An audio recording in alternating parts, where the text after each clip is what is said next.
Okay, we are going to read Selvakumar Knew Better for the second time. It's by Virginia Kroll and illustrated by Xiaozhan Li. Remember, it's historical fiction, so it's a made-up story, but it's based on real events from people in the past. Remember to pay attention to dialogue. That's when characters in the story are speaking, and remember, it will be in quotation marks. So, remember this time to have your pencil ready, your worksheet ready. We're going to pause the video and make sure we answer questions using complete sentences and information from the text. So the first time we read it, we set a purpose. Find out what a dog senses that his family does not sense. And if you remember from the first time we read the story, the dog senses that there's going to be a tsunami because he can feel the earthquake in his feet. So remember that. If you need to pause the video and listen to a page, go ahead and listen to it again. Pay attention. I'll remind you to stop and answer questions as we go. So let's begin. The December day in South India dawned like any other, kissed by the golden sun. Papa came back with his boat full of fish. Mama made breakfast for 7-year-old Dina Karan and his 2 little brothers. That day seemed like any other day, but Selvakumar knew better. Selvakumar felt a rumbling in his belly. His legs were restless, and his scruffy yellow fur stood on end. His ears perked up, listening for the sound that had already started. His family didn't notice. Papa was busy unloading his catch, and Mama was hanging her laundry. Dina Karan was finishing his homework, while the younger boys ran around the yard. Selvakumar whined, and Mama said, "Hush!" Selvakumar barked, and Dina Karan complained, "Quiet, I'm trying to concentrate." Suddenly, a strange roaring sound began. Mama thought that a thunderstorm was coming, but Dina Karan and his brothers thought it was an extra loud train. Papa ran to a nearby building's roof to investigate. But Selvakumar knew better. The vibrations traveled up his padded paws. His skin prickled with fearful goosebumps from his black nose to his tufted tail. He wanted to run, but he dared not leave his family. Sometimes humans didn't realize. Why were they waiting? Didn't they know what a mighty earthquake had rumbled under the ocean and would soon bring raging waves onto the shore? And then Papa shouted desperately from the rooftop, "Tsunami! Run!" Mama screamed, "Sons, come on!"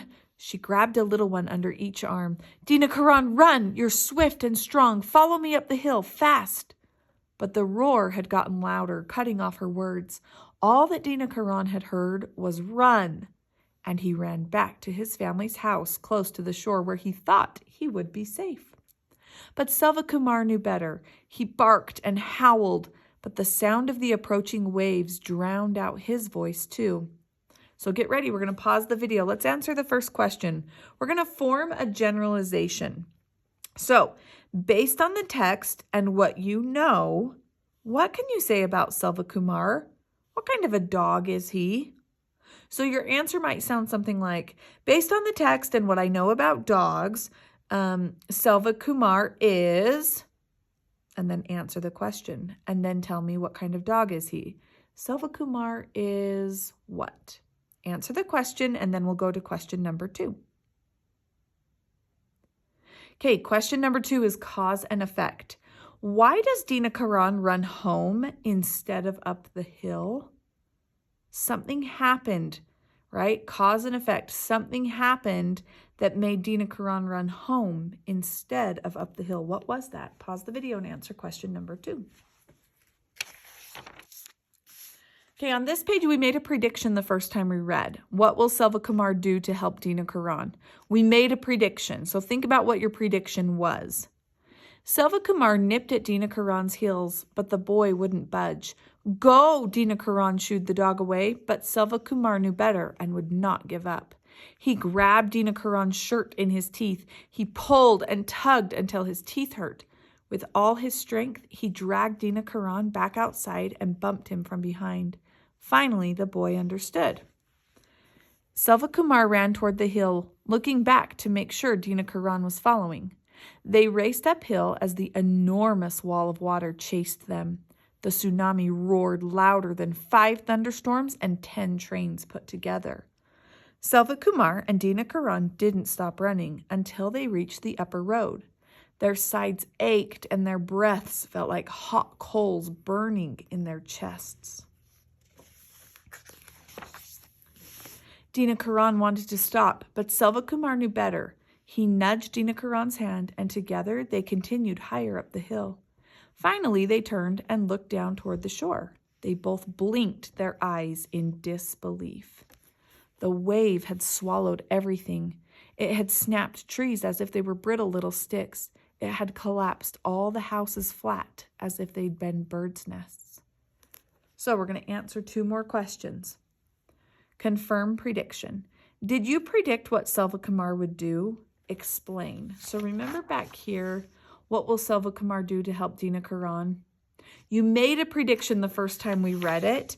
Did you predict what Selvakumar would do? Explain. So was your prediction correct? Did you think that Selvakumar was going to go back and save Dinakaran and pull him by his shirt and nudge him up the trail, up the hill?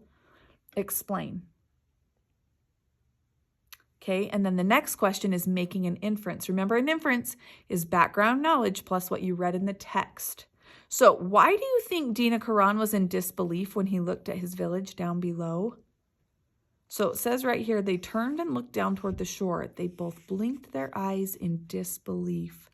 Why do you think they blinked in disbelief when they looked at the village? Explain.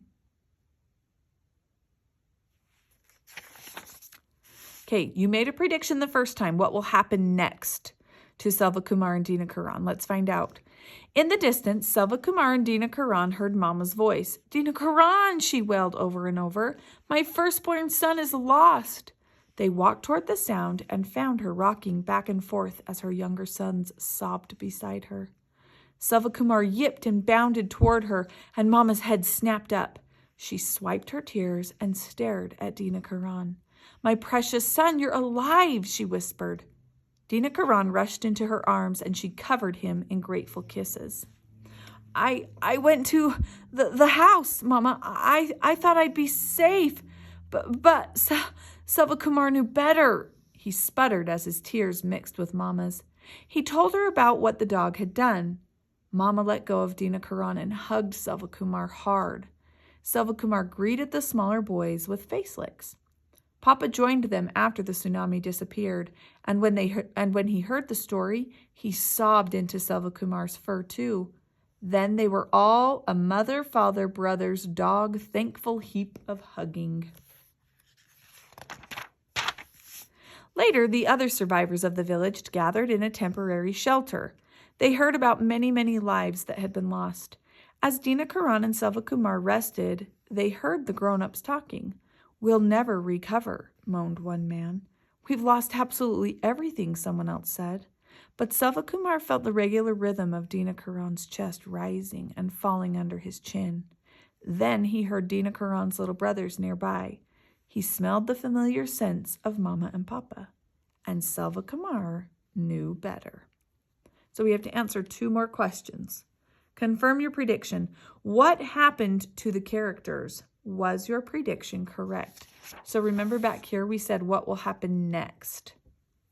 So over here on this question, what did happen? Was your prediction correct? So this is what happened, my prediction was wrong. Or this is what happened, and that's what I thought would happen. Okay, question number 2 is about dialogue. Remember, dialogue is what the characters say. How does the dialogue on page 461 show exactly how Dinakaran is feeling? So I'm going to go back to 461. This is where the dialogue is, right? I'm going to read it again so that you know how Dinakaran is feeling. I went to the house, Mama. I thought I'd be safe, but Selvakumar knew better, he sputtered as his tears mixed with Mama's. Okay, so how is that dialogue? How does it show exactly how he's feeling? How does this dialogue show exactly how he's feeling? When you're done with this question, your video is over. Turn in your worksheet.